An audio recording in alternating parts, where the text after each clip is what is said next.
It's 4 o'clock on a Monday, and you know what that means, don't you? It's time for another exciting episode of Taxi TV Live. Yahoo! All right, here we go with another semi-live episode. I'm still out of town, but glad to be bringing you this one. This is going to be a really, really, really good episode, and it's called How to Title Your Music So It Gets Found and Licensed. And on today's episode, I'm going to show you why titles matter so much, and they do.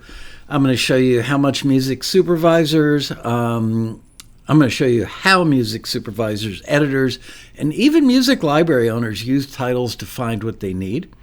I'm going to show you the elements that make a great title that stands out using genres, moods, and keywords that work together. I'm going to show you mistakes that people make when titling their music. And I'm going to share a little title cheat sheet at the end of this that will help you create better titles. So without any further ado, other than I've got a little raspy voice today, and I'm going to be talking for an hour to an hour and a half straight, so bear with me. Let's jump right into it. Why titles matter. Ever heard the phrase, don't judge a book by its cover? Well, in the sync world, people absolutely judge music by its title. And often music supervisors, editors, and music library clients are scanning hundreds of tracks at a time. But you knew that, right? So if your title doesn't grab them, your music probably won't get heard. And I know that people think, oh my gosh, my music has been sent to them, whoever it is, whether it's a library, supervisor, whomever. And in the mind of the musician, it's just like, I know when they hear it, they're going to love it. They may never hear it because of the title. So if it doesn't get heard, it probably won't get signed by a library. I can hear it now. Taxi forwarded my music and I never heard from the company they sent it to. Maybe it wasn't titled really well. It's not going to get pitched by a music library, and I'll tell you why. Or it's not going to get heard or licensed by a music supervisor or an editor working on a TV show or a commercial or what have you. So a great title is kind of like a movie trailer, a really small movie trailer, but it suggests the mood, the genre, and the use case, as in what type of scene it would be good for, or what's best for a TV scene or a video game or a TV commercial or what have you, in just a few words.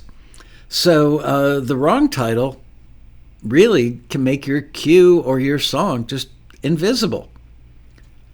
So let's look into this a little further, and let's talk about how music supervisors, video editors, and music libraries use titles to find what they need. And you're thinking, yeah, sure, Laskow, they use titles. We all use titles. Okay, but let's think about this a little more deeply, because I want to inspire you to really up your game on your titles. Where is it? Okay. How music supervisors, video editors, and music libraries use titles to find what they need. So let's look at this from the beginning of the entire process until the end, starting with your music when it's forwarded to music library by Taxi. One of several reasons so many libraries use Taxi and love us is because when they get the music from us, it's all in one genre, it's in one category.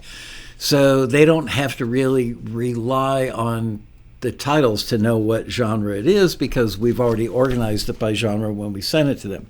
So when they get a disco playlist from us, it could be 10 songs or tracks, could be 23 or maybe 57 or 104, whatever the number is. And it's typically like in the 20 to 50 or 60 range. Is kind of typical. Depends on the genre. If it's a very common accessible genre like pop or singer-songwriter, it might be 20 or 30 or 40, 50 forwards. We just don't know. If it's something really obtuse, like we ran a listing for Romani music, which is from Romania. It implies gypsies, which I think is a word you're not supposed to use anymore, but I don't know what else to call people from Romania that live in trailers and kidnap Pinocchio. I don't know. Anyway, I'm sorry if I've offended anybody, but trying to make the point, it's a very, very small, not very often heard genre music. So, if we run a listing for Romani music, which we have, we might only get, I don't know, 5 or 10 submissions, and 2 or 3 of those would be forwarded. So everything just depends. But I also suspect that when the libraries get that list of music that's all in one genre from Taxi, if there's a title in there that sounds really intriguing, they might skip to that first. Otherwise, they would just go 1, 2, 3, 4, 5, 6, 7, 8 down the list.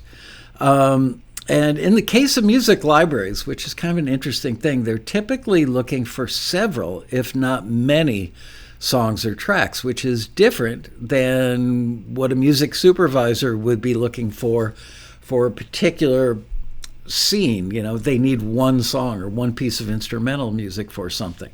So libraries are getting a bunch, and if they find a bunch of great music in a particular genre, they will add it to their catalog. So let's consider the process that when a music library gets a brief from a supervisor. So now your music has been sent by a taxi screener to the music library, and the music library has found your music because you titled it well, and now it's in their catalog. So let's consider the process when a music library gets a brief from a music supervisor. Guess what? Libraries typically, almost always, there are probably rare exceptions, but almost always have to search their own catalog to find what they're going to pitch to the supervisor.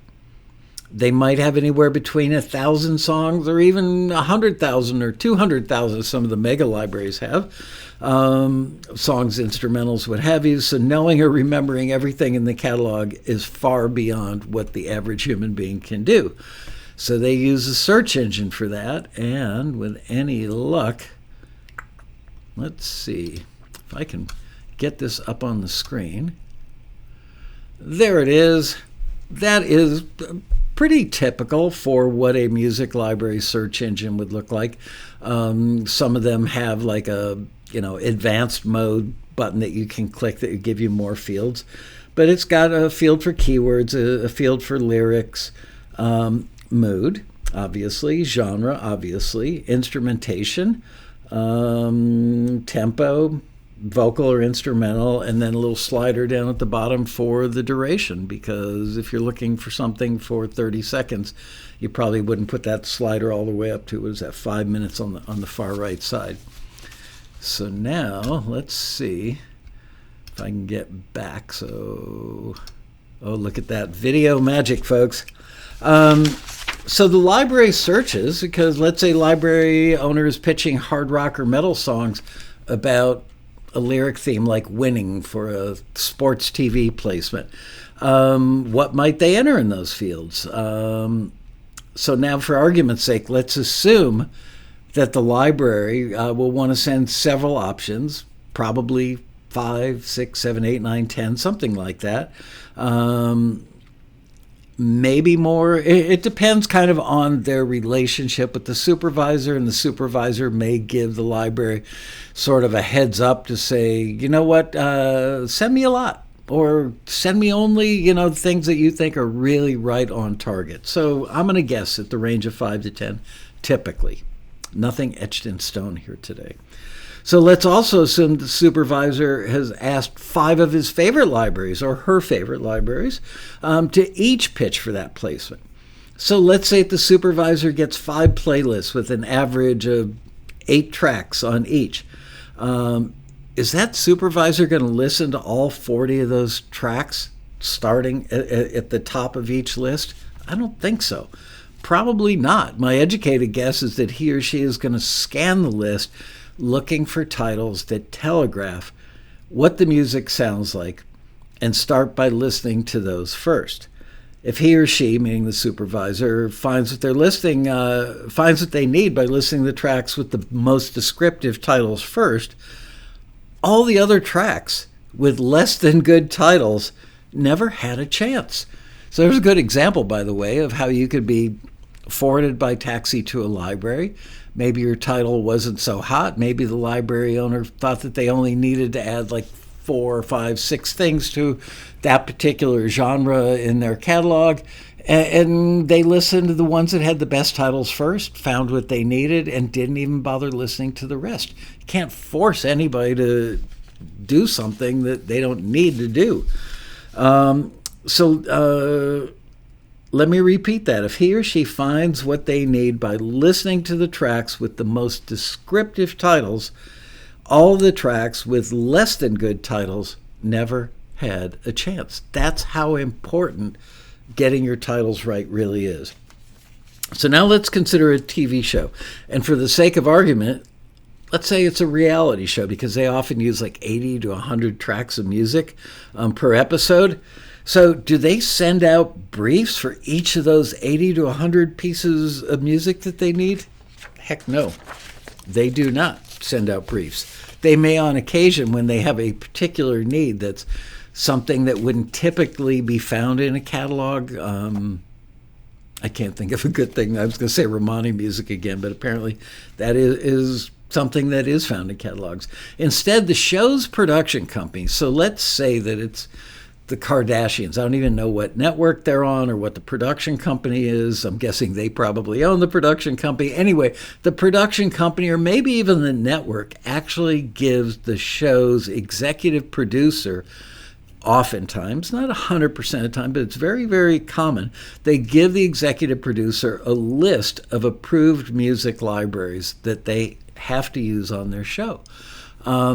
That means that the network or the production company has vetted those libraries, found them to be very kosher and buttoned up, not going to be any lawsuits down the road, and it also means that they might be doing blanket deals, especially in the case of reality shows where it's kind of an all-you-can-eat mentality frequently. So that's what happens now. Either the show's executive producer or a music supervisor. I have an old friend I've known for a long time that was a music supervisor for many years at Boone & Murray. And as a music supervisor, he didn't go scene by scene and say, hey, what should we use here? Let's go find it. What should we use there? Let's go find it. Most of what his job was having either the network or Boone & Murray executives say, these are the 3, 4, 5, 6 libraries that you can use on your show. They are pre-approved by us. So then the executive producer of the show might say to him, by the way, this year the show is going to be shot in Hawaii.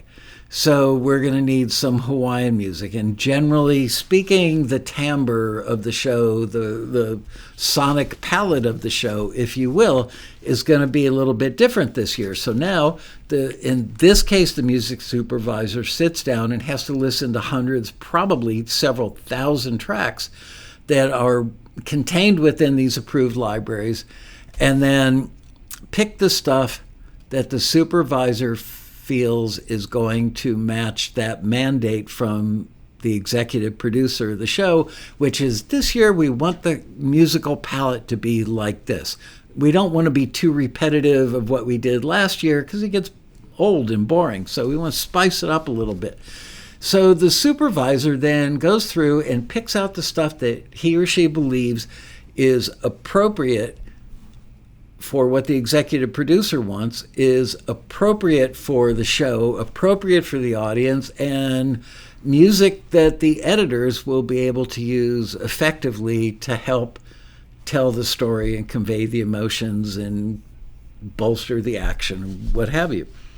So after the music supervisor has probably listened to, let's say it's 5 libraries, and each library, maybe they've got 20,000 tracks. That's 100,000 tracks. So obviously some genres like classical, they're probably not going to go into for most reality shows. I'm sure there are other genres as well. So they're going to go through the genres that they would typically use in a reality show and find stuff that sounds a little fresher or a little different than what they used last year. So now at the end of that process, the tracks are dumped into what is called a bin. And a bin used to be, back in the days of 35 millimeter film editing, which still takes place for some purposes, but a bin was like a metal wire box that had a white canvas clothy inside, kind of an envelope thing hanging inside of it, and above it, it had like a bar that went across the top and clothespins. And what they would do is they would take film clips when the editors were editing the actual film on those turntable-y looking things. There's a name for them. I can't remember what it is now. But as they took out a piece, they would hang it around their neck. And then if they wanted to save it for later, for real, they would hang it by that little metal bar over this bin, and the tag ends would hang down into the bin so that nothing got stepped on the floor and got crinkled or scraped off the emulsion or whatever. So the word bin translates nicely to the bin of elements that they would use and have access to at every bay, and probably remotely if they're working from home. They can go into the audio bin. And in that bin is the end result of what the network or production company gave the show's executive producer. The executive producer handed it to the music supervisor. The music supervisor pared it down to find stuff from these lists, and then the music supervisor followed that task and put the stuff that is available for the editors to use in the digital bin, not an actual cloth bin. So now the editor's working on a scene, all alone. It's not like the music supervisor is sitting there. Maybe they did a spotting session, which is going scene by scene, where they talk about, yeah, here it'd be really good if you use something funny. For this, let's use something dramatic, like breathtakingly dramatic, like, oh my gosh.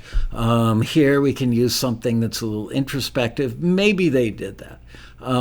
Just general notes. But it is the editor most of the time, almost without exception, that makes the choice on the fly. They'll do a rough edit of the show, then a more refined final edit of the show, or at least an almost final edit of the show. And at that point, they start putting in music.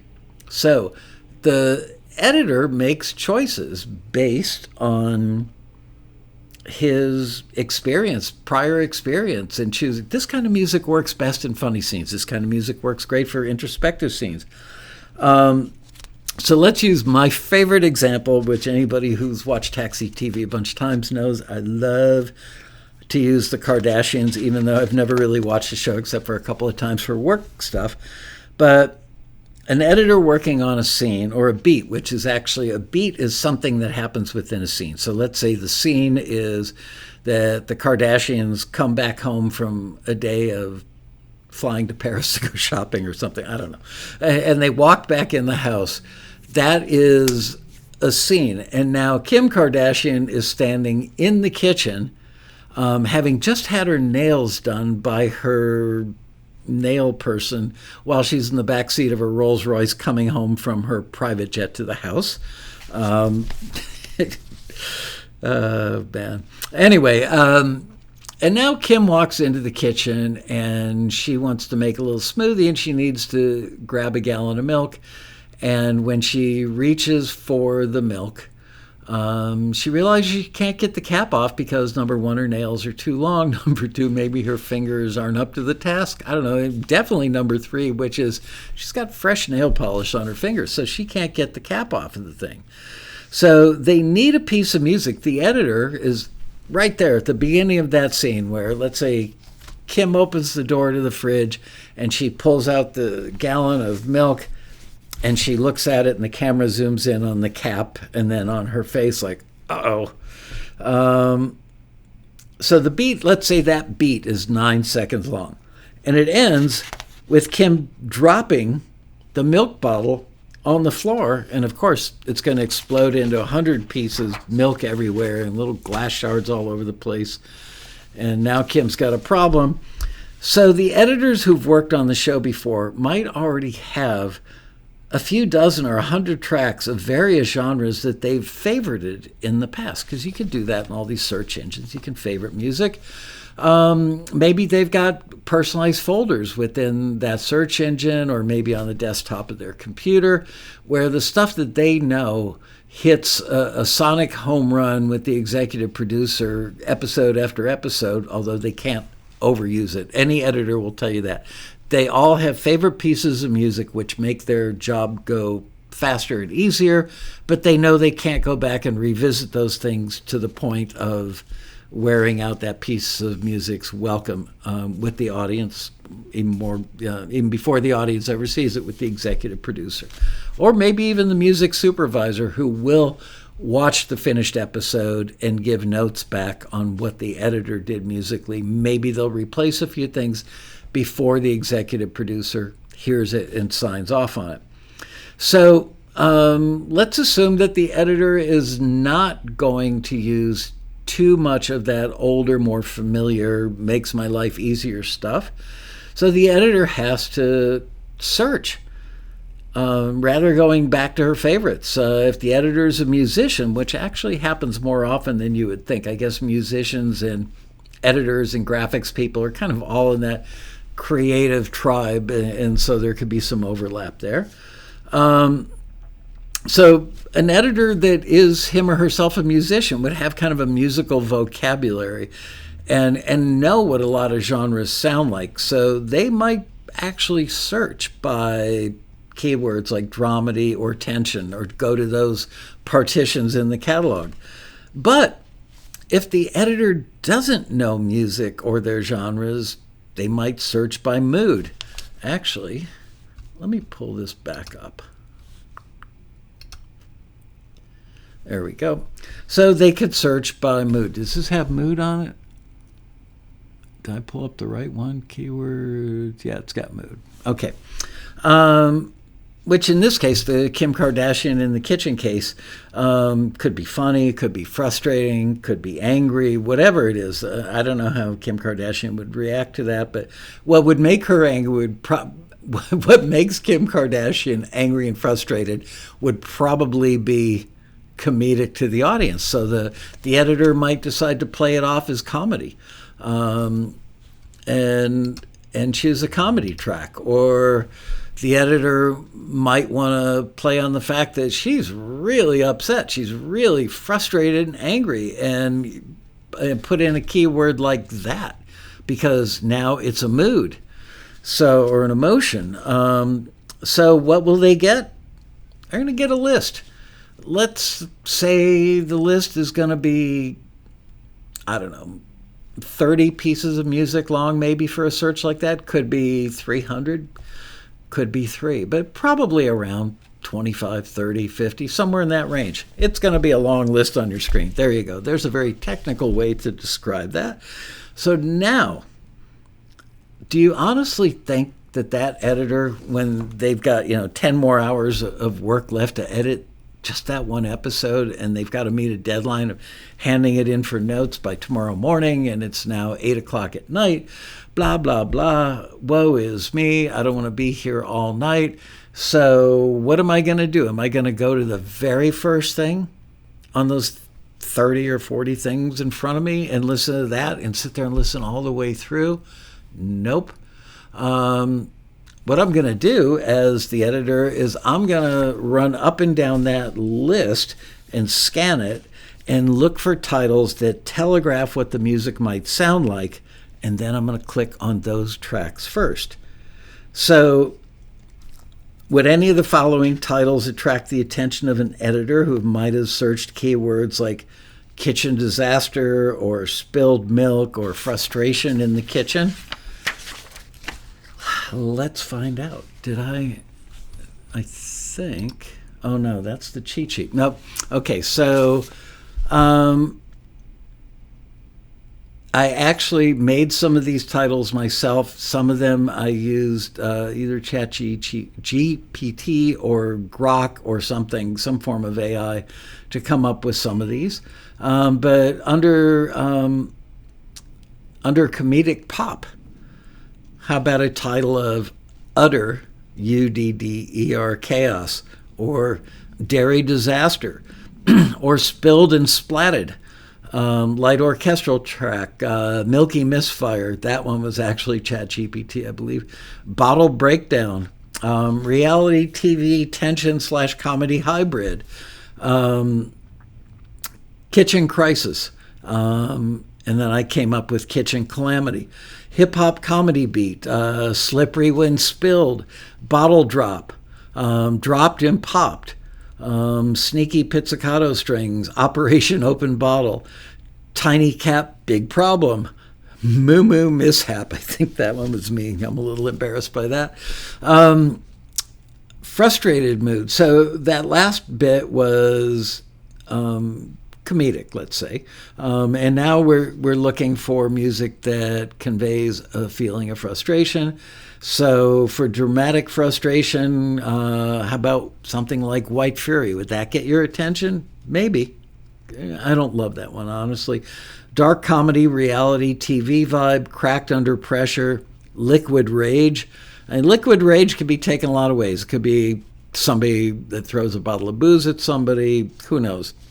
Tense minimalist cue, boiling point, no chill, just spill. I think that one might have been Grok coming up with that one. And then under aggressive hip-hop and trap underscore, snap the cap or explosive contents.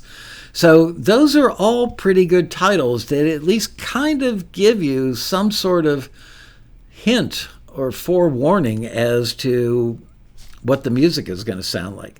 So if I were in the editor's shoes, working against a pretty rough deadline and not wanting to listen to every single, think about this. For you guys watching this, it's not unlike when you're listening to trying to find the perfect snare drum or the perfect kick drum, right?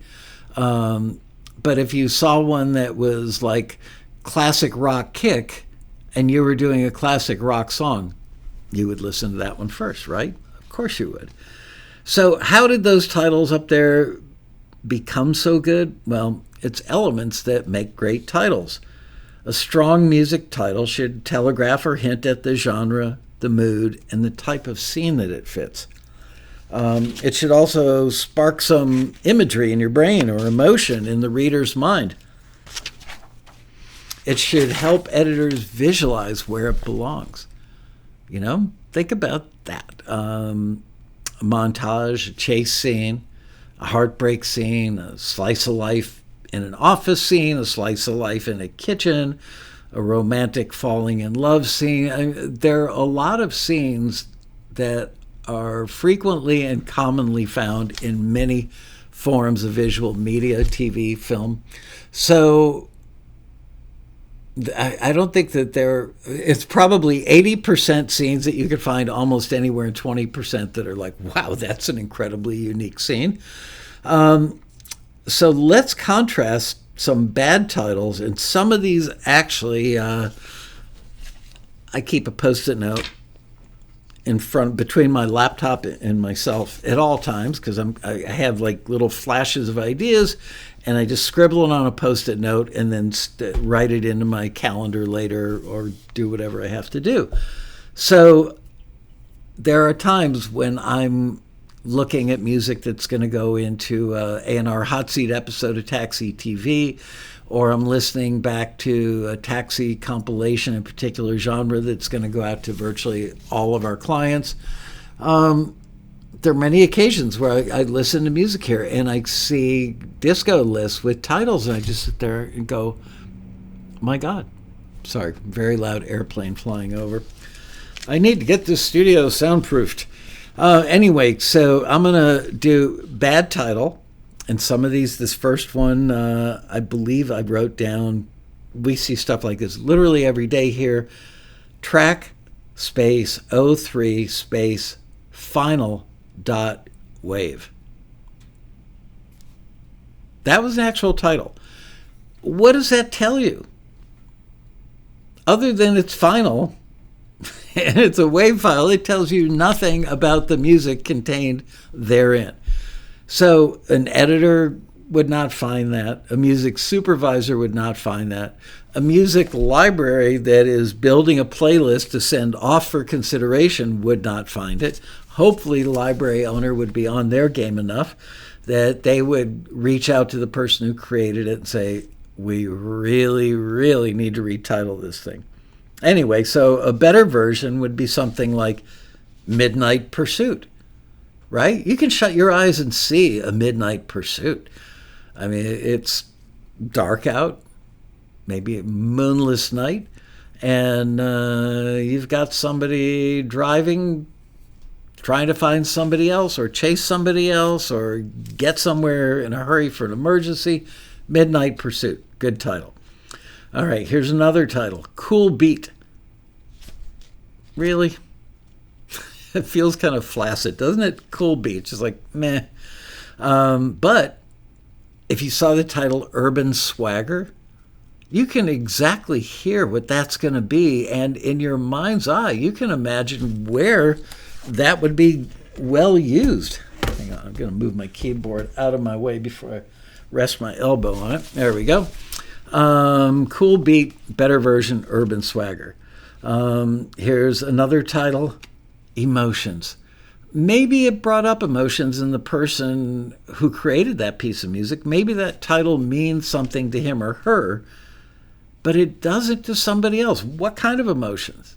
There are a lot of emotions out there. So if you're a library owner building a pitch list, doesn't help you. If you are a music supervisor looking for something for a particular scene, you don't know if the emotion is happy, sad, scared, whatever. You don't know.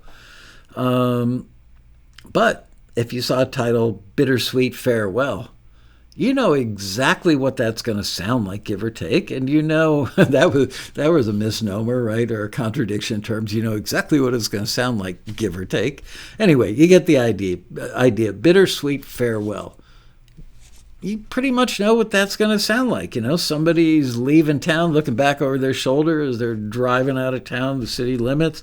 Or maybe it's somebody saying goodbye to the person that they love, or somebody putting their dog down because they don't want to see it in pain anymore.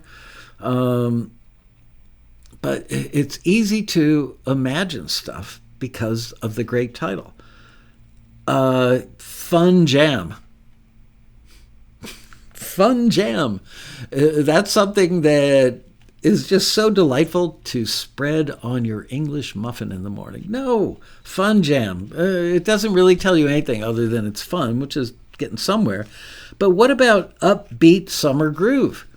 You would know if you were working on a scene and it's a couple walking down a beach on vacation, and they're just so happy to not be at work and just having the time of their life, and you're looking for the music to put under that scene where they're walking down the beach, holding hands or playing volleyball in the sand or splashing water on each other, whatever.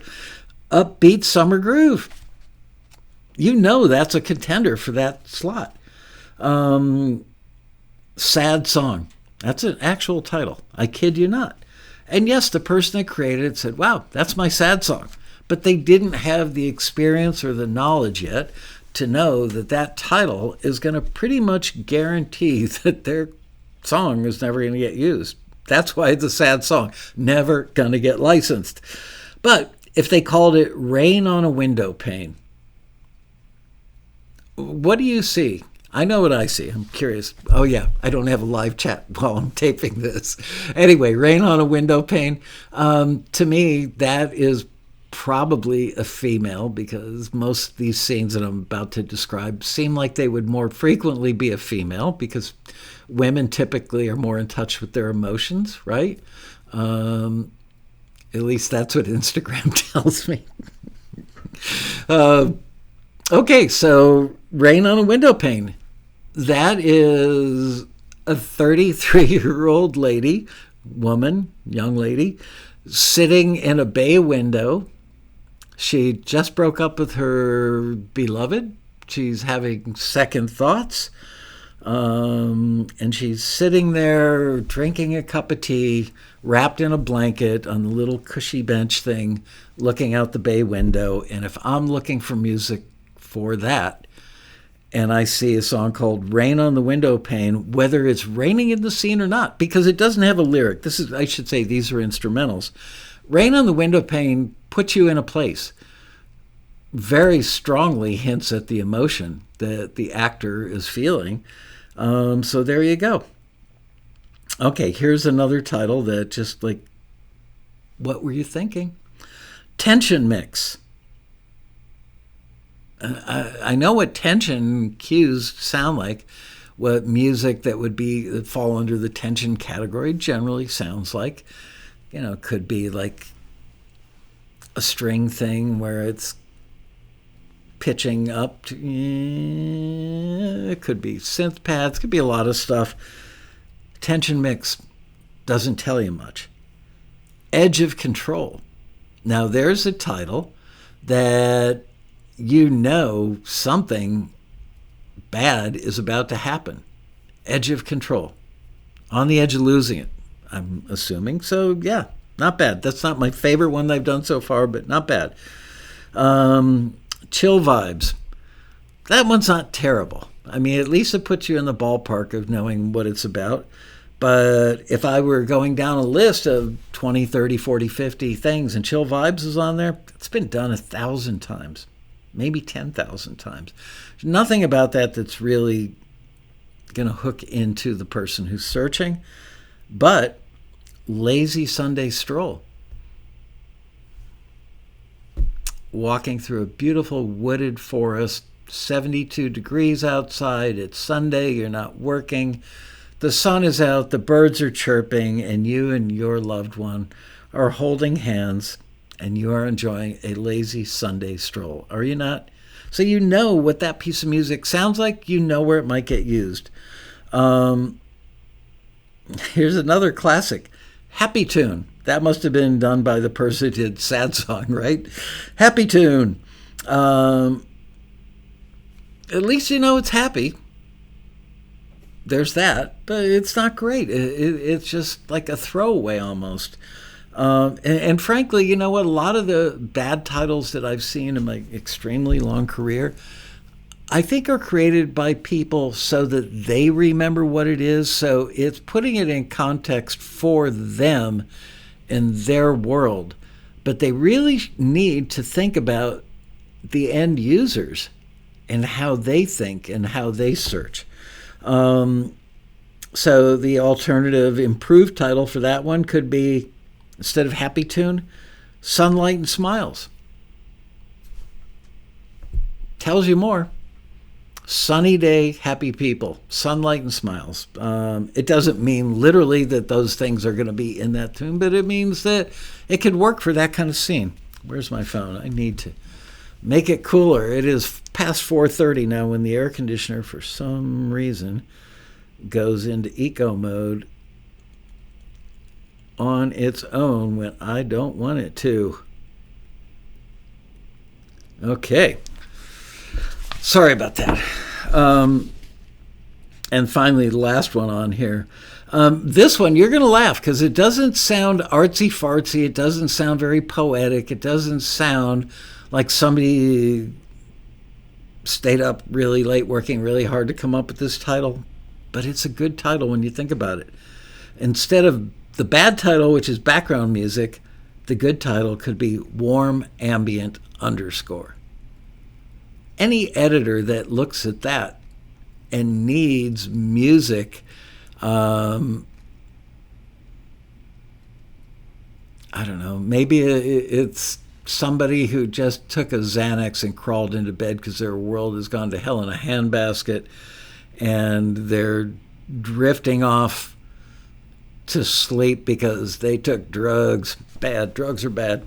And Warm Ambient _ I'm going to listen to that if I'm the editor. I want to hear, is it the right vibe for my scene? But it tells you it's worth looking at. So those good titles offer specific moods. They offer imagery. In many cases, they offer genres in several of the cases, like urban swagger, Warm Ambient _ or use cases, which is how would it be used? Well, let's see, where was it? Rain on the window pane, lazy Sunday stroll. Those are use cases. Okay, I've got two people, holding hands, walking through beautiful woods, and they're having a great day. Yeah, would I listen to lazy Sunday stroll? Even if they were walking through the woods on a Saturday. Who knows? So there's a psychology of clickable music library titles. There really is. Some of this might be a little repetitive because I've been ad-libbing as I'm going here. A clickable music library title is one that grabs the attention of music supervisors, editors, or producers as they scroll through hundreds, sometimes thousands of tracks. It subtly communicates the mood, the use case, which again is what's the scene, basically. And it also communicates or resonates with an emotion. Okay, so it's going to take that emotion and resonate with it so well that it amplifies the emotion in the scene.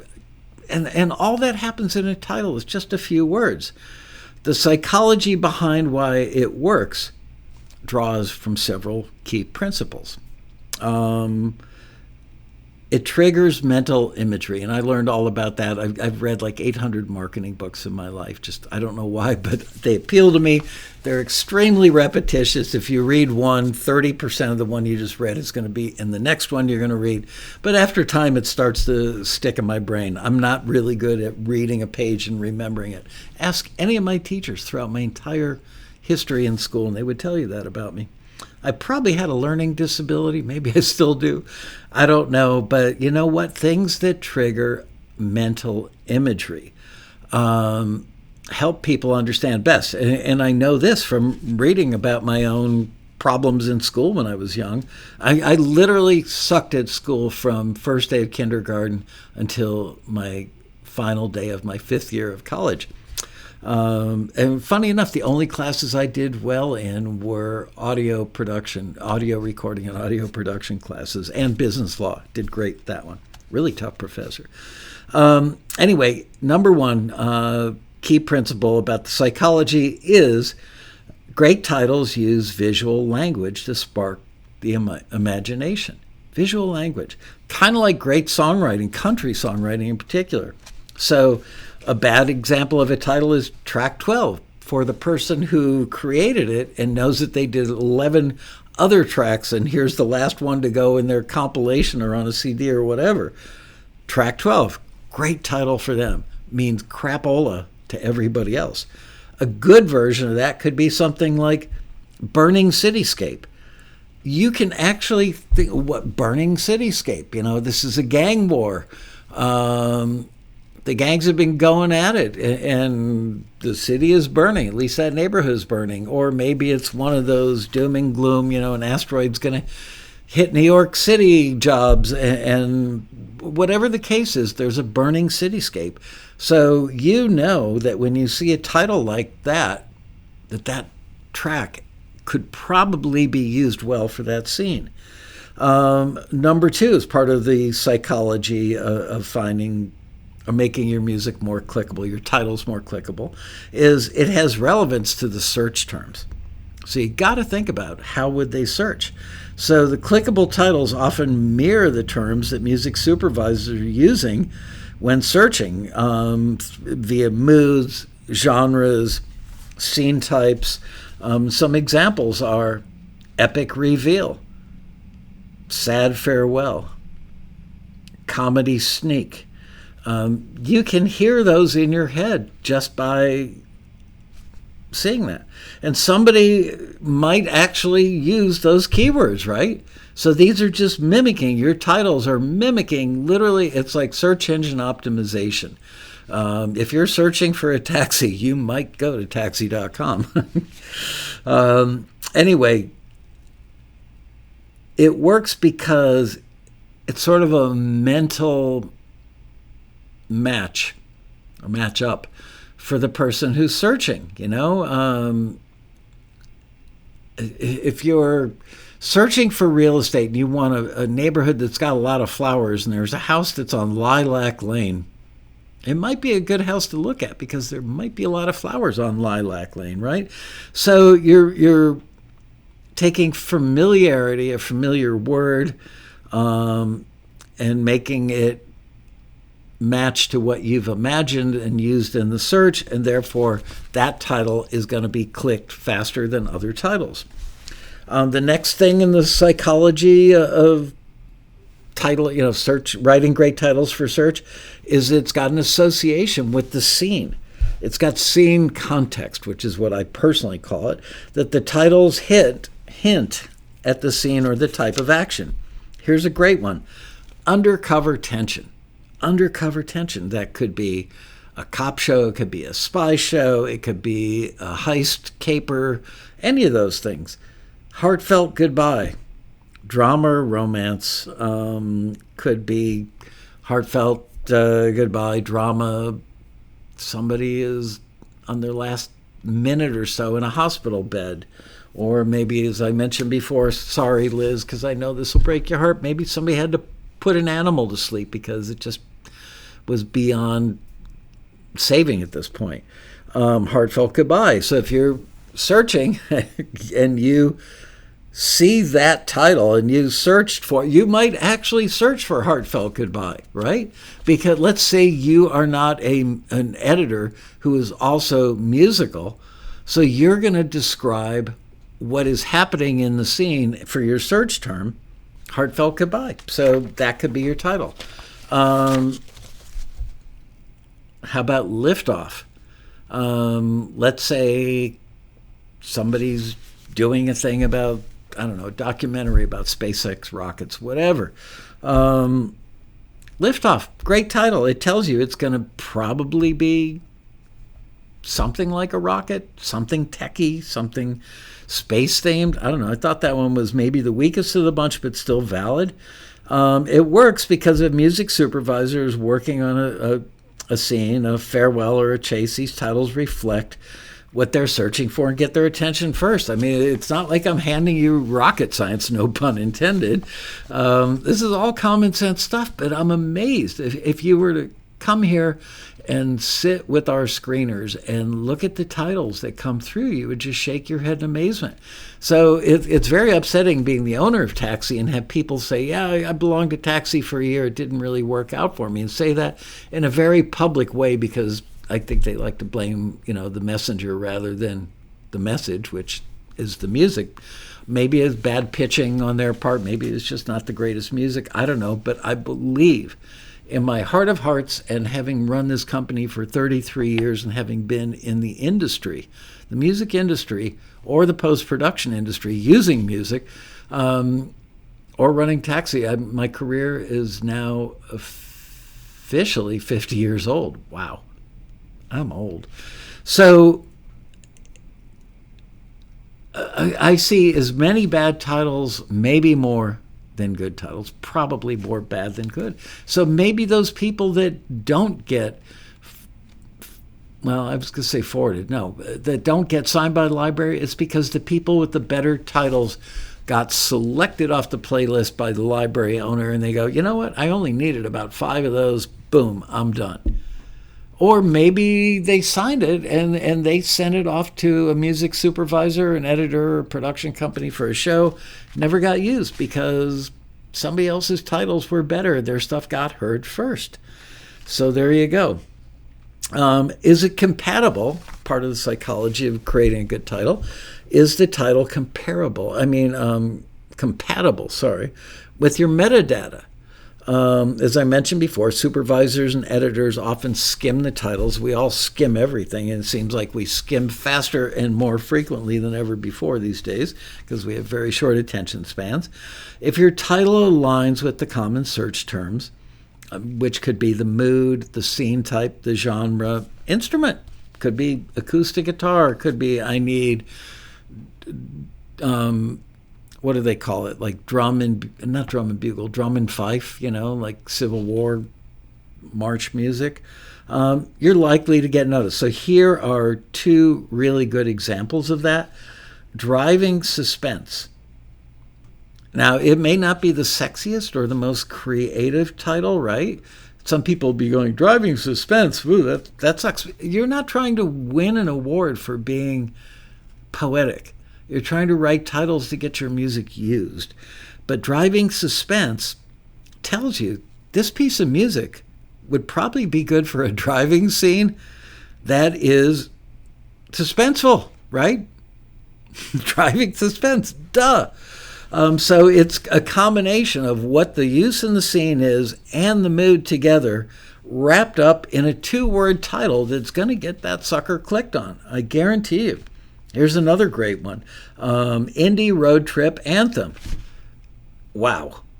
The genre is indie, which has become a genre. And combined with the use case or the scene context. And it tells you that, so like this is like 4 buddies in a car with the top down on PCH starting out a road trip. Wahoo! Indie music would be good because let's say they're 24 years old, so that's kind of their genre, or their age category would probably listen to indie music. Road trip tells you what the use case is, where they're going, what they're doing. And then anthem means it's just like, did I do that right? I don't know. I don't think I did that all that well. Not looking all that athletic or that enthused. Anyway, you get the idea. And fifth on that list of things that are part of the psychology of great titles is the title creative enough to stand out. This is something I wrestle with all the time writing marketing materials. Subject lines for emails, titles for taxi TV shows, stuff for the newsletter, stuff for the emails. If you guys, by the way, aren't following Taxi on Instagram or TikTok now, every day of the year except for Christmas, I now do Taxi's daily music brief. So you can actually find out in short order what the listings are, less than a minute typically, what the listings are for that day. And if you guys start sending in your success stories to deals@taxi.com, that's DEALS, deals@taxi.com, I'm going to start including some nice shout outs to our members who have gotten placements or signed a bunch of stuff to a library.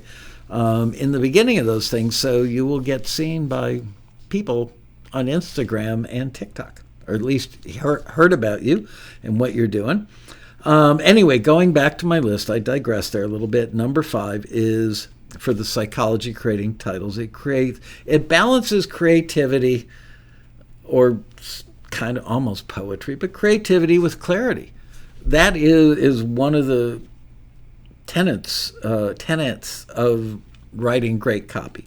So is that title creative enough to stand out but clear enough to understand? So here's one that I made a note that says this one's too abstract. The Porcelain Storm. I mean, that could be Porcelain Storm could be somebody with bad tummy issues, could be somebody throwing up in a toilet, could be a lot of stuff. It could be, I don't know, where's porcelain come from? China and the UK primarily? I'm thinking dishes. I don't know. I don't know much about porcelain. But it's too abstract. It doesn't really tell you what it is, right? But here is a version that I personally think is clear while still being kind of poetic and creative. Broken China Blues. There you go. You know the genre. Broken China could be somebody throwing a dish in a scene. It could be a car driving through the window of an antique store and a bunch of china hits the floor. That might be a little too on the nose, but you get the idea. So I believe that there are, and I actually did research it and confirmed my own gut belief, which is that there are 3 types of Q titles. There might be some little exceptions, but generally speaking, these are the big food groups. There are descriptive titles, right? For instance, Dark Streets. You can kind of hear what that's going to sound like. Epic Uprising. What was the movie with Mel Gibson where his face was painted blue on one side? Definitely an epic uprising, right? That would be big, orchestral, anthemic, going to battle kind of music. Epic Uprising tells you what it's going to sound like. So descriptive titles are one type of Q title. Second type is scene-driven titles. So that's what I was talking about before. Context of the scene. Late Night Heist. Great title. Somebody is breaking into a warehouse or a bank or a mansion or something. Late night tells you where it is, tells you what the action is. It's a heist. Romantic flashback. Oh, if only, what was her name? If only I could relive my day with the love of my life in first grade, Mary Elise Wolfe. I still remember her name after a lot of years. But yeah, romantic flashback. Maybe it's an Adam Sandler movie where he's thinking back to his girlfriend that dumped him when times were good, and they were holding hands walking down that gravel road in the middle of a forest on a beautiful 72-degree sunny day with the birds chirping and the deer walking across the road. And then finally, we have mood plus genre hybrids, right? So I'm going to recap here: descriptive titles, scene-driven titles, and now mood plus genre hybrid titles. And here's a great example: brooding, grunge, pulse. It's a little out there, but not that far out there that you can't imagine what brooding, grunge, pulse is going to sound like, right? I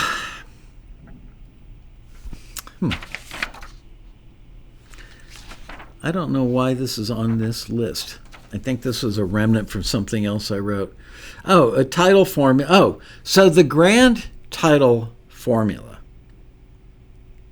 could be the mood or the adjective which describes something, combined with the genre, combined with the scene. So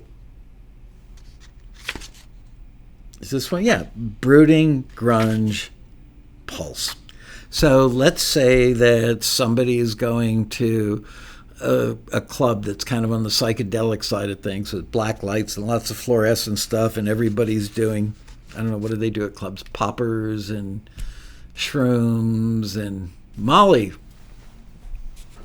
Never actually taken that myself, but I've watched a lot of TV where they took Molly. So brooding, grunge, pulse. So that tells you about the type of club that these characters in this show are going to, movie, whatever, are going to walk into. So brooding is the mood, grunge is the genre, and pulse describes the club. That one's a little bit of a stretch, but probably pulsing music, something edgy, electronic, overlaid with grunge. You can use genres in your titles, by the way. I think that what I'm about to read off to you, you're going to laugh and go, God, these are not, they're not sexy, they're not poetic, they're not that creative. I would give up any of those things to create titles that got my music used more often and made me more money. Wouldn't it be ironic if you could up your placements by 20%, 30%, 50% just by changing your titles? I bet you guys are going to drive, and for those of you who have stuff in libraries already, you are going to drive the library owners bat blank crazy. After watching this episode, you're going to be, I think we should change the title. They're not going to want to do that. They're not going to want to go in and change. Because if they do it for you, they're going to have to do it for 100 or 500 or 5,000 people. Probably not going to do it. But frankly, I worry sometimes that maybe the library owners, I would imagine that they're better than the average musician, composer, songwriter, what have you, creating titles because they've been around titles for so long and they've done so many searches. But I've absolutely seen titles in a lot of very well-respected libraries many, many, many times over many, many, many years where I go, I know this library owner. He's a sharp cookie, smart guy. Why the hell would he leave that title when he could call up the person who created the music and say, I've got an idea for a better title that I believe will make you more money.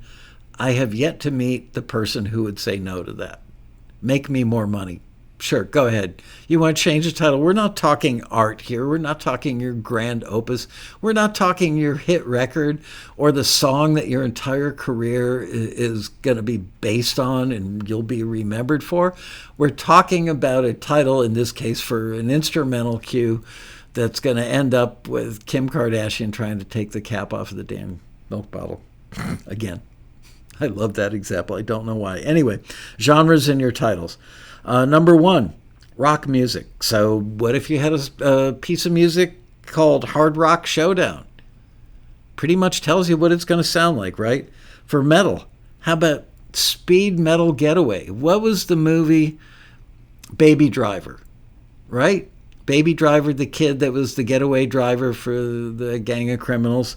Speed Metal Getaway. If I were the music supervisor looking for some really raunchy rock in those scenes where he's driving like a bat out of hell, I would absolutely click on Speed Metal Getaway. For rap or hip-hop, Gangster Rap Corner Deal. That describes the action in the scene. You know where it's going to be a dimly lit street corner, probably not so modern brick-fronted buildings and guys hanging out in the hood being bad boys, getting watched by a detective or the FBI or the DEA or somebody with a pair of binoculars a block away. Gangster Rap Corner Deal. Orchestral, going back to maybe Mel Gibson, although that might be a little ethnic because it's Scottish. But any battle, take a World War II battle, any army battle. Orchestral battle march.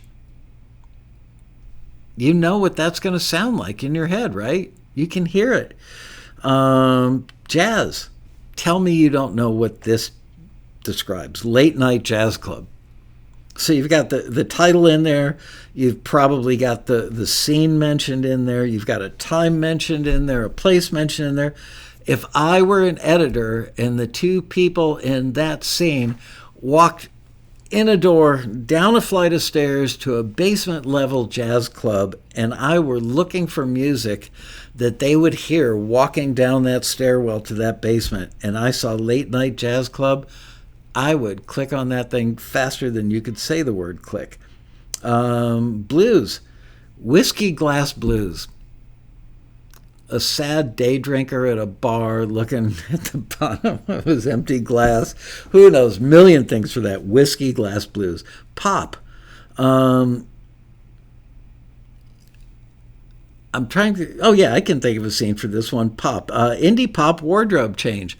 This is for a reality show that skews female, skews young, and probably like Girls' Night Out TV commercial or a scene in Mean Girls or something like that.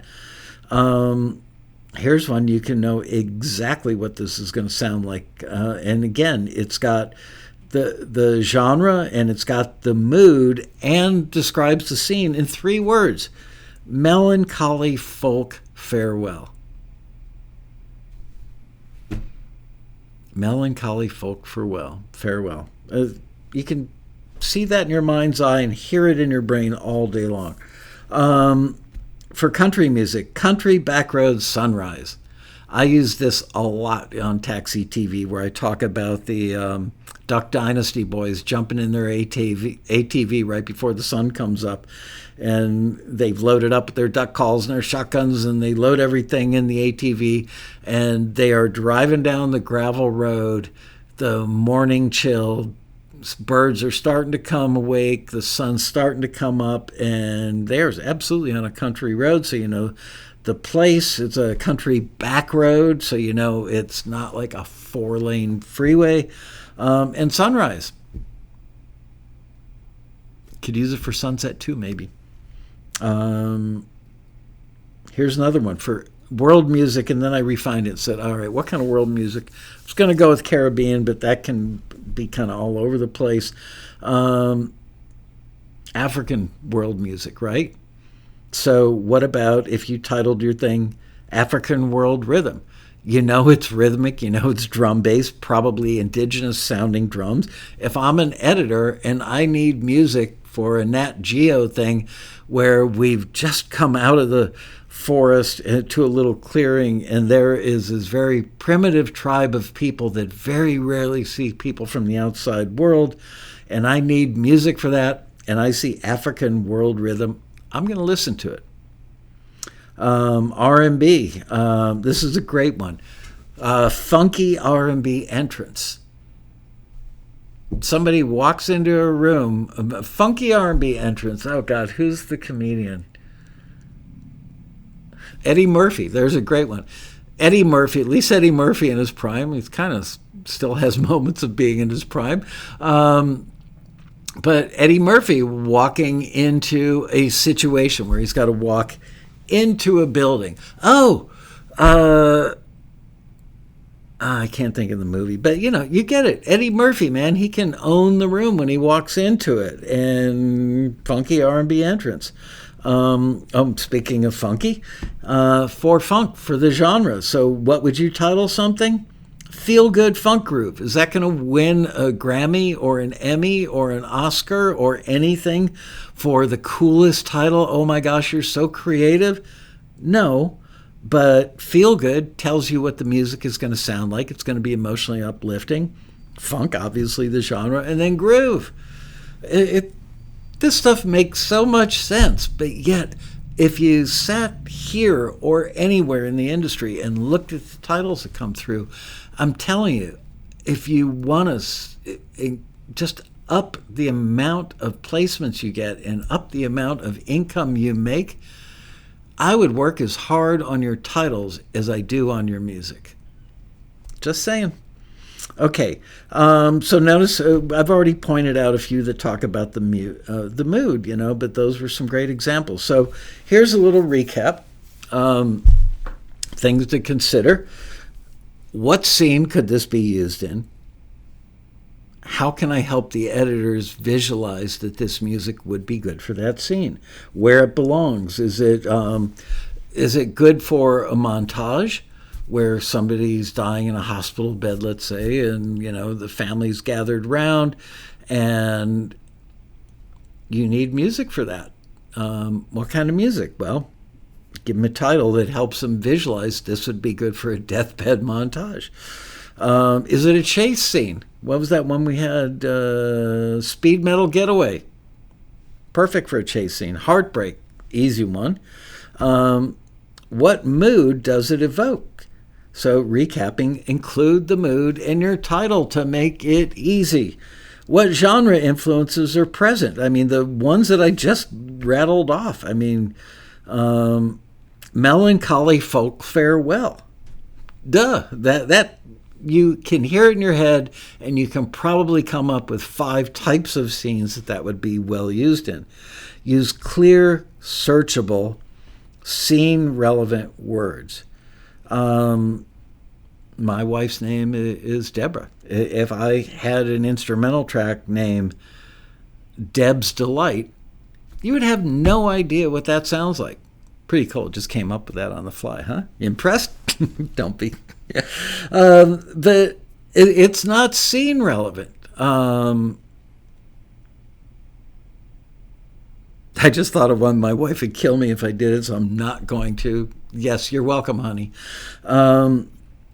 Use clear, searchable, scene-relevant words. I'm trying to think of a good example on the fly, and I'm coming up a little short on that one. But, nothing obtuse. Nothing that's inside baseball for you, that you understand it, or your collaborator understands it, or your spouse, your family, whoever. If they're the only people that understand it, you're not thinking like an editor. You're not thinking like a library owner. You're not thinking like a music supervisor. I know this has been said many times by many people over the years at the Road Rally. A friend of mine named Mason, who's and don't go shouting his last name in the chat room, everybody, because there are people that'll watch this that we don't want them bothering Mason if you know who he is from the Road Rally. But I think he's the most recent person to say it in a big way on the main stage at the Road Rally, which, by the way, is November 6th through the 9th this year. And I'm already working on it, if you can believe that. Anyway, he has said, and he's probably the 4th or 5th person to say this from the stage at the Road Rally, you're not in the music industry. You're in the film or TV industry or advertising industry or video game industry. The music is not the main thing. Music is like the set design. It's like the lighting. It's like the editing. It's like the direction. It's the way the actors deliver. All these things are puzzle pieces that go in to the final and finished and polished production that we all see on a screen. So understand that you have to think like the people that are making that movie, not like you, not like your family, your spouse, your friends, your other band members, or even other musicians. You need to think about, what can I do to make it so easy for them to notice that and want to click on it. Align titles with the genre and the mood and the emotion. We've talked about that twice now. Spark imagery or emotion in the title reader's mind. Yeah, imagery and emotion. I've used this example so many times about, 13-year-old young man that just comes back. His mom died years ago. His dad unexpectedly died last week. Everybody's gone to the funeral, and now everybody's come back to the family home for sort of a wake or a post-funeral. Let's have some ham and cheese sandwiches and talk about how much we're going to miss the old guy. And the kid is upstairs in his bedroom with his face buried in his hands, and he's flashing back to times that he fought with his father, times that he was disrespectful to his dad, wishing he could take it all back, wishing his dad was still alive, wondering what he's going to do with his life now. He's got no mom or dad to raise him. He's 13, so he's feeling like he might be old enough to handle his own life. We know better. He doesn't want to be sent to the aunt and uncle's house. He's pondering, should he run away from home and hit the streets? So what is the emotion? And when an editor goes down a list and sees something that's like introspective as part of a title, introspective solo piano. It's the least sexy title I think I've ever come up with. But man, oh man, if you're an editor or a music soup working on that scene, introspective solo piano, got to listen to that. It could very well work. Make the cue title findable and clickable. Yep, all this stuff points to that. Complement your metadata, the mood, the tempo, the genre, and the keywords, which once again, I'm going to bring this up so you can see it. Oh, look at that. It's like real TV production on the show today, right? So, whatever metadata you're going to put in there for the genre, the mood, I mean, obviously, not so much the BPM, although I have seen people tag the BPM on a title, which might be really good for some things like drumline music, something where the editor's trying to match the tempo of something else that they're replacing, could come in handy. And keywords, which, right up there. Where are those keywords? Type. Right there. I could never be a weatherman, clearly. All right. And now we are going to...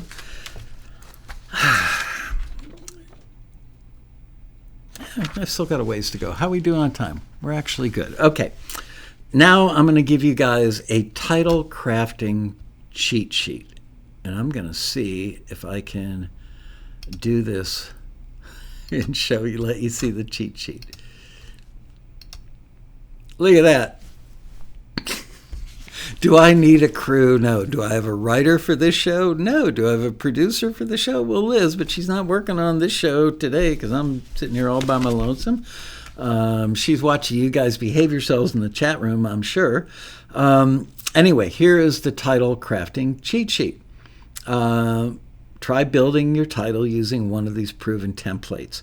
So, formula, mood plus action, tense pursuit. Duh. Yeah, you guys should take a picture of this with your phone. I may take this entire document and put it in an upcoming taxi newsletter, but in case I forget or it doesn't appear quickly enough, take a picture of the screen with your phone. Formula 2, scene plus adjective. Urban sunset, lonely road. I mean, it's stupidly simple, but people don't often get this stuff right. Another formula is genre slang plus emotion. I actually like grunge heartbreak better than trap sadness, but you get the idea. Just simply combine the genre with an emotion. So now somebody that knows that's working on a sports TV show where the team loses after making it all the way to the playoffs, this is kind of like one of those, trying to think of it. The Miami Dolphins suck again. Sorry, Miami. I love you as a city, and the Dolphins break my heart every year. But grunge heartbreak or trap sadness, either of those could be used when the other team scores a field goal in OT for a playoff game, right? That's been neck and neck all the way through the 4 quarters. Here's another formula: metaphor or visual hook. This one was actually suggested by ChatGPT, I believe. And I threw it out, then I put it back in. But glass horizon, I don't think that one's great. Steel wings, yeah, that could work. If I were doing like a documentary on the Luftwaffe, Germany's Air Force in World War II, would I check out Steel Wings? Yep, I would. Character or role driven? Oh, this is a good one. I actually came up with this based on something I was watching on Apple Plus recently. I can't remember. Anyway, character or role driven. The underdog rises. And no, I don't mean Underdog, the cartoon character. For those of you who are older than 60 years old know who or what I mean. But the underdog rises. It could be some kid that just beat the snot out of a schoolyard bully that's been pestering the crap out of him all year. Midnight Spy, character and the role. Right? Character and the role. Midnight Spy. You almost know what that's going to sound like. It's definitely worth clicking on to consider. So moods to consider, and this is far, far, far from an exhaustive list, but positive moods, because one thing I learned in doing my research to do this show, let me go back to, look at that, work of art, right? Oh my gosh, almost as good as NBC. Anyway, so actually better than NBC. Maybe not as good as what, HBO or whatever. Definitely better than NBC. Moods to consider. This is far from an exhaustive list. I said that already, so I'm exhausting myself by repeating it. But uplifting, warm, joyful, hopeful, peaceful, energetic, playful. Those are all positive moods because they break them out. One thing I learned was that moods are basically falling under 3 categories, which are positive, negative, or neutral. Some people called it mixed moods, depending on what you looked at. So once again, positive, uplifting, warm, joyful, hopeful, peaceful, energetic, and playful. Negative moods, tense, brooding, melancholy, angry, ominous, dark, or vengeful. And then neutral or mixed moods, which could be reflective. Yeah, it's not, I guess reflective could be also melancholy, depending on the context. Romantic, that would be positive. I don't know why these showed up under a list I saw of neutral moods. Yearning, mysterious, dreamy, wistful. Wistful is an underused word, I believe, in titling especially instrumental music. There's so many times where if I were an editor looking to slug in a piece of music and I saw something being described as wistful, it's like almost feel good, carefree. Let's see, what's the actual definition of wistful? Let's find out. I'm going to do this live on the show. Definition of wistful. Oops, have my volume down. Definition of wistful. Here's the definition of wistful. Having or showing a feeling of vague or regretful longing. Oh. All these years I thought wistful meant something else. Oh, well, you can now can the entire episode, consider it worthless, because clearly I don't know what the hell I'm talking about. Give subtle cues about the sound or production by using the genres. This was a concept that I was introduced to by one of our panelists at the 2023 Road Rally. And I'd never really thought about it. I'm sure I've seen it, but I'd never given it thought. And I made a note. I keep spiral-bound notebooks going back literally to 2 months before Taxi was a company. So it's 34 years worth of spiral bounds. And I made a note about this, I don't know, probably in the late 90s, early 2000s. But you can use the genre as part of your title. There were a couple examples I gave earlier, but funky, bluesy, ambient, ethnic, psychedelic, retro, jazzy.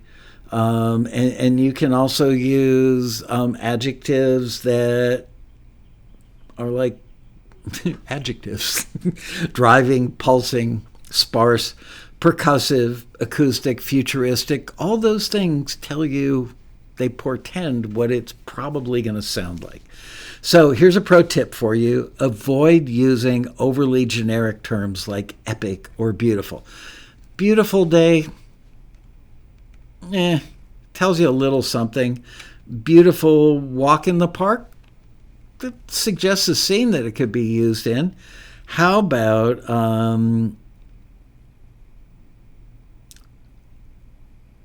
beautiful ambient space trip? No, let's edit that out. I don't edit these. The shows that I pre-record, we don't edit anything out. You probably tell that, right?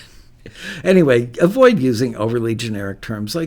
Seriously, if a library did a search on the word epic or beautiful, that's all the only keyword they put in, they would come up with hundreds, maybe even a couple of thousand things on the list. Common title mistakes to avoid. These are things we see every single day at Taxi. Untitled. We've had people put in the word untitled for their title.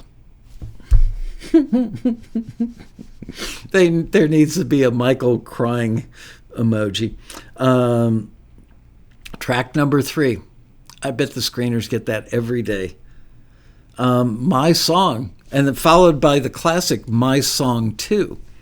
I kid you not. Those things are they're unsearchable. No wonder your music got forwarded by Taxi. It's not our job to title it. We can't fix it for you. We don't have the right to do that emotionally, spiritually, or probably even legally. The library, if they're smart, will reach out to you and say, do you mind if I retitle this? One-word titles that lack context. Feelings. Truth. Yeah. What does truth sound like? Feelings. Feeling. I'm not going to sing. I don't have to get dinged by YouTube for that, and I don't want to hurt your ears. But feelings. It's like, what kind of feelings? It doesn't tell you anything. It's just way too generic and lacks a ton of context. Some people will take a song lyric that is entirely relatable to the title. They'll title a song based on the hook of the chorus, right? That makes sense. That absolutely makes a lot of sense. But now they do an instrumental version of it where the lyric hook is no longer in the song and it's still called, I don't know, Gonna Getcha, Getcha, Getcha. Thank you, Pat Benatar. But those words aren't in the song anymore. So what the hell does Gonna Getcha, Getcha, Getcha mean without the lyrics? If it's an instrumental, it means nothing. Something that's too poetic or just abstract or obtuse, like Whispers of Dust. This was an actual title that I found on the internet. I was looking for EDM stuff the other day. We were looking for a reference or something, or I was checking references and listing we sent out or whatever. And I saw an EDM thing that was called Whispers of Dust. And I thought, what does that sound like? I don't know. Anyway, think like a supervisor or an editor. Going to repeat that again, I believe, for the third or fourth time. And ask yourself these questions before you finalize your title. What type of scene would this play in? What emotion or vibe should it immediately convey? Don't make people think. And would you click this title if you were searching for music, right? So I'm going to give you a little bonus here, which is instant title starters. Start your Q title with one of these to suggest how it could be used and the vibe it conveys. So action words: chasing, breaking, rising, escaping, falling. Time words: midnight at the Oasis, right? Maria Muldaur in 1973, 74, something like that. Sunrise. Aftermath. That's great. There's just a big battle. There's still smoke rising from the battlefield and these poor dead souls lying all over the place. Aftermath. You know, if that's the scene you're working on and you see aftermath, wow. Perfect. And that's just part of the title. You know, it could be a one-word title. That's pretty good in that context. But if you called it Battle Aftermath, again, not sexy. You're not going to win any awards for best title ever, but you're going to win money because people are going to click on your thing. Battle Aftermath. Could call it Bloody Aftermath, a little less specific, but gets the general idea. Weekend.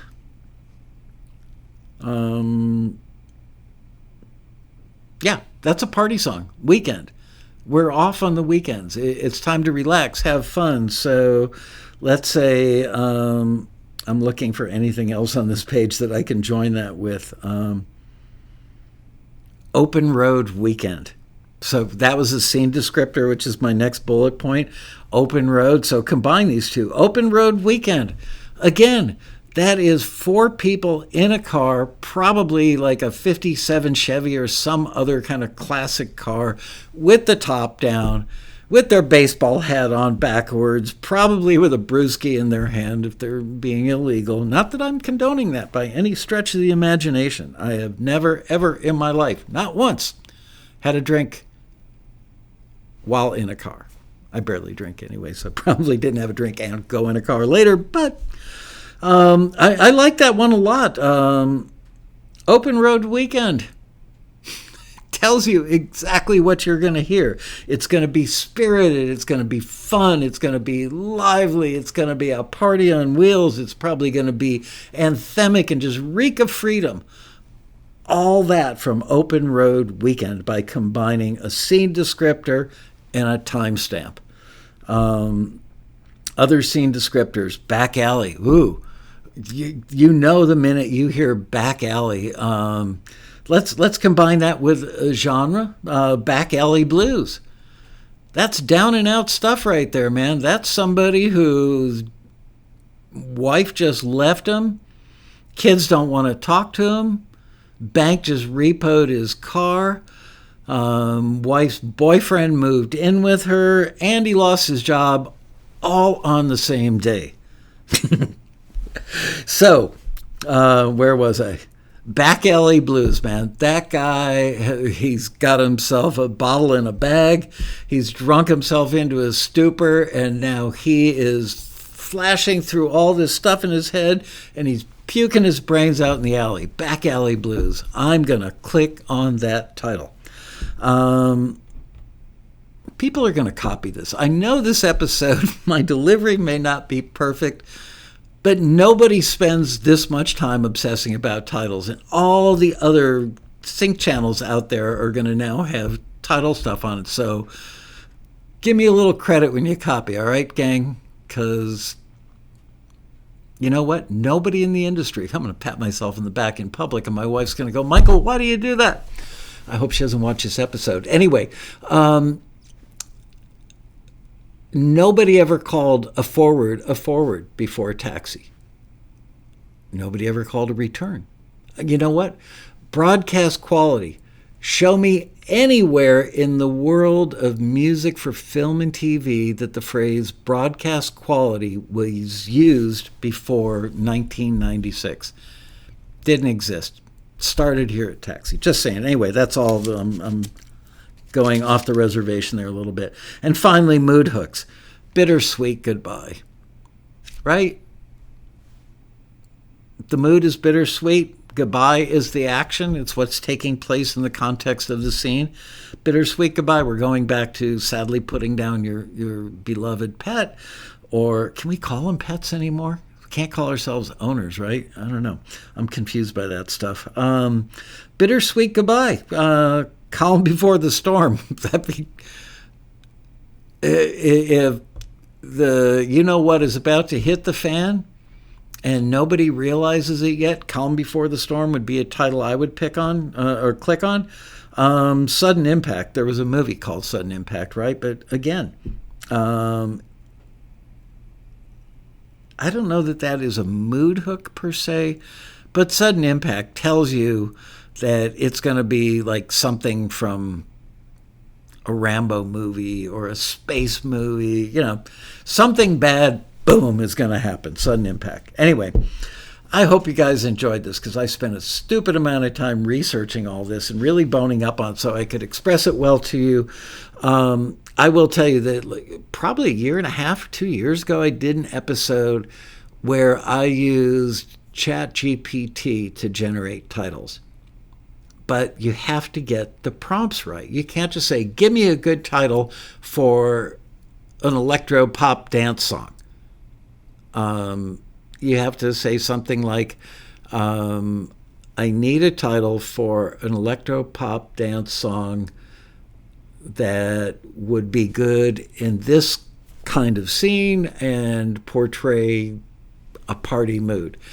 Give it the specifics that the editor or the music supervisor or whomever is going to search for. And try and get ChatGPT or Grok or any of I've probably used like 7 or 8 different forms of AI now. I got to say, they get more impressive by the week. And I'll do a whole other thing at some point in the relatively near future about, I've really given a tremendous amount of thought about AI and whether or not you guys are going to be replaced by Robbie the robot making music. I wouldn't lose a whole lot of sleep over it, honestly, because I can boil it down to one big thought, which is if my wife, who is not a musician, she probably knows a little more musical terminology than most non-musicians just from living with me through all these years, but if my wife sat down with Suno or Udio, any of the music creation AI stuff, what she would come up with might be better than our next door neighbor trying to play instruments and use Pro Tools. She's got no musical experience or Pro Tools experience either. So what my wife is going to get would be better than that, but it's not going to be as good as what a hit songwriter would write. And it wouldn't be as good as if I sat down, because I'm so now, if I've done this with Suno, where I sat down and gave it very specific directions, like a composer, producer, arranger would. Literally, how many bars of this, how many bars of that, invert the chord progression for the B section, all those specific things. And what it came up with was pretty darn good. The sound quality wasn't that great, but the cue it created was. Because I already had the skills to tell it to do that. So that's why I'm not so worried for you guys, because I really believe that the people who are making music now with their hands, are going to be able to use AI as a tool. What it will do is allow you to create music much more quickly. Although you'll find that as you keep giving prompts to change things, you might end up spending 3 hours with AI on it. It's not like you're going to sit down, give it one prompt, and it's going to come out with something perfect right off the bat.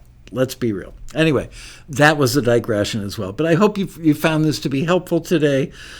Please, I would really appreciate it if you guys would give our episodes more thumbs up. If you think what we're dishing out here is valuable to you, click that little bell if you're new, so that you get alerts when we go live, which is every Monday at 4 p.m. Pacific time.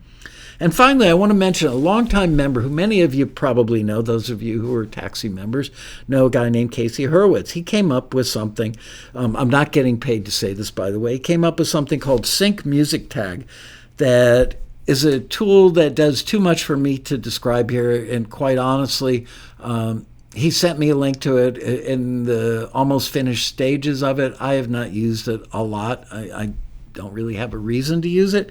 But from the bit that I did use, I can tell you that Sync Music Tag, syncmusictag.com, could go a long way in helping you apply what I taught today by using that software, and it's dirt cheap. So there you go. Hope you guys liked it. We will see you next week for another exciting episode of Taxi TV Semi-Live. Bye, you guys.